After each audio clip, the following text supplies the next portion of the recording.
Welcome everyone. You're listening to the account with a report for day 229 of the war in Ukraine. Thank you for tuning in. Today I have an article I want to point out. I also have 2 extra segments regarding the latest Russian mass missile attack and the visits of the Czech and Slovak presidents to Ukraine. All other updates are grouped into the usual: situation inside Ukraine, the occupied territories, Russia and Belarus, and international developments. Before we start the news though, the flashpoints along the front. Bakhmut. Though the situation is deteriorating, Ukrainian defenders managed to heroically hold the defense of Homovo. Inside Bakhmut, Russian units continue to slowly advance into the western part of the city. Now for the article I wanted to highlight, titled New Evidence Confirms Identity of Iranian Drone Engine Maker. New research has revealed the extent to which Iran has built a powerful weapons industry based on Western technology and how that technology is being used by Russia against Ukrainian cities. Conflict Armament Research, a UK-based organization which investigates weapons components, has established that the Shahed 136 drones sold to Russia by Iran are powered by an engine based on German technology. Technology Iran acquired illegally almost 20 years ago. I found this article fascinating. Consider checking it out, please. And to start the news segment, the updates on Russia's latest mass missile attack. Russia has once again launched a mass missile strike on Ukraine. 21 out of 23 cruise missiles were intercepted, according to the Commander-in-Chief of the Armed Forces, Valery Zaluzhny. Over Kyiv, 11 missiles and 2 UAVs were shot down. Due to falling debris, a multi-story building in Ukrainka, Kyiv Oblast, was damaged and 1 child injured.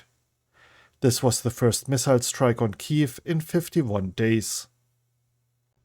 Ukreinergo reported no damage to the energy infrastructure and no emergency blackouts were needed.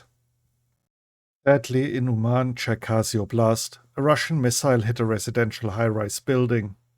Rescuers and medics are working at the scene. So far, 23 people, including 4 children, were killed and 18 injured. The US and UK ambassadors to Ukraine condemned the missile attack on civilian infrastructure. Vedant Patel, deputy spokesman for the US State Department, stated that the US government is determined to continue its comprehensive support for Ukraine in the face of Russia's armed aggression and to carry out further work to bring the Russian Federation to justice for its war crimes. And now for the updates on the visit of Czech President Petr Pavel and Slovak President Zuzana Čaputová to Ukraine. President Zelensky has welcomed the Czech President Petr Pavel and Slovak President Zuzana Čaputová in Kyiv. During their visit to Ukraine, they visited Bucha and Podolyak in Kyiv Oblast, which suffered as a result of Russian aggression. In particular in Bucha, the Czech leader laid flowers at the mass grave of the dead. "It is a sad sight. I thought I would never see it so close again, especially in Europe," Petr Pavel stated. At a joint press conference, the leaders announced the following. Ukraine and the Czech Republic have prepared 6 projects for the joint production of weapons and ammunition, training aircraft and tank repair, with the possibility of carrying out a full scope of production work on Ukrainian territory. There cannot be any taboos on providing assistance to Ukraine, including long-range weapons and modern aircraft. Slovakia and the Czech Republic will support Ukraine's accession to the EU and NATO. During the visit, the leaders had to shelter in an underground hotel car park due to an air raid warning in Kyiv. A look at all the minor updates out of Ukraine. On May 19th, the first ever Bucha Journalism Conference, Journalism's Role in Wars and Crisis, will be held. During the one-day conference, discussions will focus on the role of journalists regarding the coverage of war crimes and human rights violations. According to the Ukrainian Defense Minister Oleksiy Reznikov, Ukraine's preparation for an upcoming counteroffensive are coming to an end as the military undergoes training on Western-provided weapons. Dmytro Kuleba, Ukraine's foreign affairs minister, warned that the counteroffensive will not be the decisive battle of the war many expect it to be. Yuri Inat, spokesperson for the Air Force of Ukraine, stated that Russia used Iskander K cruise missiles during the latest attack on Mykolaiv, which killed 1 person and injured 23 on April 27th. Ukrainergo warned that due to damage, Ukraine will experience energy shortages during the summer. During the NATO summit in July, Mykolaiv Podolyak, advisor to the head of the President's Office of Ukraine, would like to see either a calendar or a plan for Ukraine to join NATO. Next up, the latest regarding the situation in the occupied territories. According to the morning report of the General Staff of Ukraine, 20 Russian soldiers have died as a result of poisoning in the Melitopol district. After the liberation of Crimea and part of Donetsk and Luhansk oblasts from the Russian occupation, a gentle Ukrainization will be needed, said Alexander Tkachenko, Ukrainian Minister of Culture and Information Policy. Russian occupation authorities are forcefully taking residents of the occupied territories of Ukraine's east and south to special cinema theaters to watch propaganda films. Moving on to the news updates from Russia and Belarus. Sergei Shoigu, the Russian defense minister, has met with his Chinese counterpart Li Shangfu in New Delhi during a meeting of the Shanghai Cooperation Organization. Russian President Vladimir Putin, during a meeting on the development of the drone industry in Russia at Rudnevo Industrial Park in Moscow, stated that security and secrecy should not interfere with the development of the unmanned sphere, that the production of promising UAVs should be increased, and that Moscow's experience in the development of drones should be extended to other regions. Putin also reiterated the Kremlin's propaganda that the illegally annexed 4 new Russian regions are historical lands of Russia and their inhabitants native people. Furthermore, Putin signed a law recognizing everyone who has entered into a contract with organizations that assist the Russian armed forces in carrying out tasks during the special military operation as a veteran. And to wrap up the news segment, the international developments. Ukraine's state budget received a $1.25 billion grant from the United States of America. The funds will be used to cover pension payments, payments to internally displaced people, healthcare workers' wages, and state emergency service workers' wages. During a press conference in Odessa, the Latvian Minister of Foreign Affairs announced that his country will invest €5 million in Ukraine. At the same press conference, the Minister of Foreign Affairs of Denmark announced that Denmark will support Ukraine's reconstruction with €1 billion. Oleksiy Reznikov, Defense Minister of Ukraine, has announced the arrival of French-produced Caesar self-propelled artillery systems provided by Denmark in Ukraine. The first 6 out of 10 Spanish Leopard 2 main battle tanks pledged by the country's government to Ukraine have arrived in Poland. Over 100 Ukrainian soldiers have started training on Leopard 1 battle tanks this week, German Defense Minister Boris Pistorius said. According to Patrick Ryder, a Pentagon spokesman, this week the USA, together with representatives of the EU, NATO, and more than 40 partner countries, will hold a meeting in Brussels where they want to talk about acceleration of the weapons production for Ukraine. The Moldovan government has compiled a blacklist of the Russians who are banned from entering the country, including Russian President Vladimir Putin. And now for the intelligence report segment, starting with the UK Ministry of Defense. Last week, Russian media reported that the annual Russian International Army Games will not take place in 2023.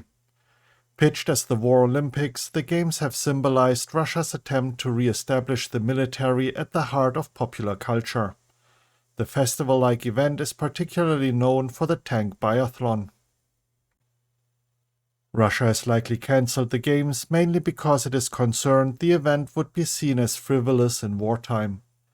Russian nationalist commentators, including former intelligence officer Igor Girkin, fiercely criticized the Russian Ministry of Defense, MOD, for going ahead with the 2022 iteration.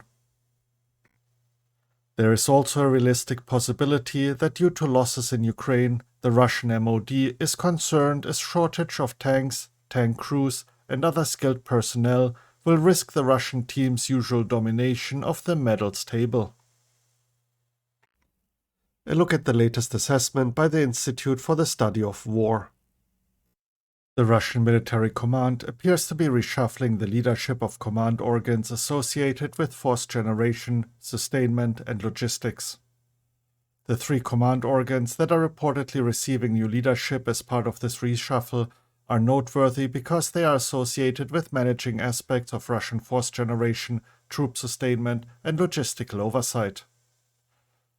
Western officials expressed confidence in Ukraine's ability to conduct a successful counteroffensive. Russian forces are reportedly using new tactics to complicate Ukrainian air defense's ability to detect Russian missiles. Chechen Republic head Ramzan Kadyrov appears to have launched a renewed campaign for national attention. Belarusian Defense Minister Viktor Khenin met with Chinese Defense Minister Li Shangfu and Iranian Defense Minister Mohammad Reza Ashtiani in New Delhi, India on April 27th. And to wrap up the report, the evening update by the General Staff of Ukraine. Today, the Russian Federation launched another massive missile attack on civilian objects and residential buildings. Unfortunately, there is a hit. Civilians were killed and injured. Not having the desired results on the battlefield, the Russian aggressor cynically continues to use terror tactics, thereby grossly violating the norms of international humanitarian law. In total, during the day, the enemy launched 23 X-101 and X-555 cruise missiles. Our defenders destroyed 21 cruise missiles as well as 2 operational tactical UAVs. The cities of Uman in Cherkasy Oblast, Dnipro, as well as Ukrainka in Kiev Oblast were affected by the rocket terror of the Russians. According to preliminary information, more than 20 civilians died, including 3 children. More than 10 apartment buildings and other civil infrastructure were damaged. The enemy also carried out 28 airstrikes and 11 attacks from rocket salvo systems. The probability of launching missile and airstrikes on the entire territory of Ukraine remains high. The enemy is concentrating its main efforts on conducting offensive actions in the Liman, Bakhmut, Avdiivka, and Marinka areas. During the day, he carried out more than 40 attacks on the specified areas of the front. Bakhmut and Marinka remain in the epicenter of hostilities. Our soldiers courageously hold the defense.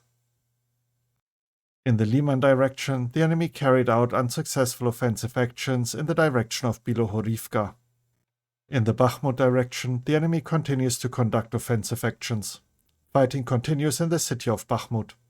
In addition, during the day, the enemy conducted unsuccessful offensive actions in the direction of Bodanivka and Chasiv Yar. In the Avdiivka direction, the enemy carried out offensive actions in the areas of Avdiivka, Siverne, and Pervomaiske settlements of the Donetsk Oblast without success. In the Marinka direction, our defenders repelled enemy attacks in the areas of Marinka and Novomykhailivka settlements. The enemy continues to use the educational institutions of the temporarily occupied territories for their own purposes, sets up military facilities in them, covering themselves with a human shield of school children and teaching staff. Thus, in the Lubyanka settlement of the Luhansk Oblast, servicemen of the Russian occupation forces are stationed in the buildings of the local school. The personnel are placed in the buildings of educational institutions while the occupiers force the teaching staff to continue the educational process with mandatory attendance by children and teaching staff. The occupiers converted the local hospital of the city of Kalancha, Kherson Oblast, into a military hospital, where, during April 27th, a large number of seriously wounded Russians were brought. The enemy used a Kamaz-based medical truck to transport his wounded soldiers. And that concludes this report.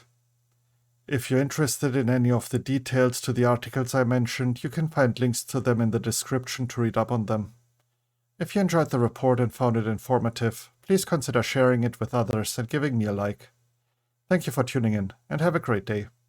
You were listening to The Account. Slava Ukraini.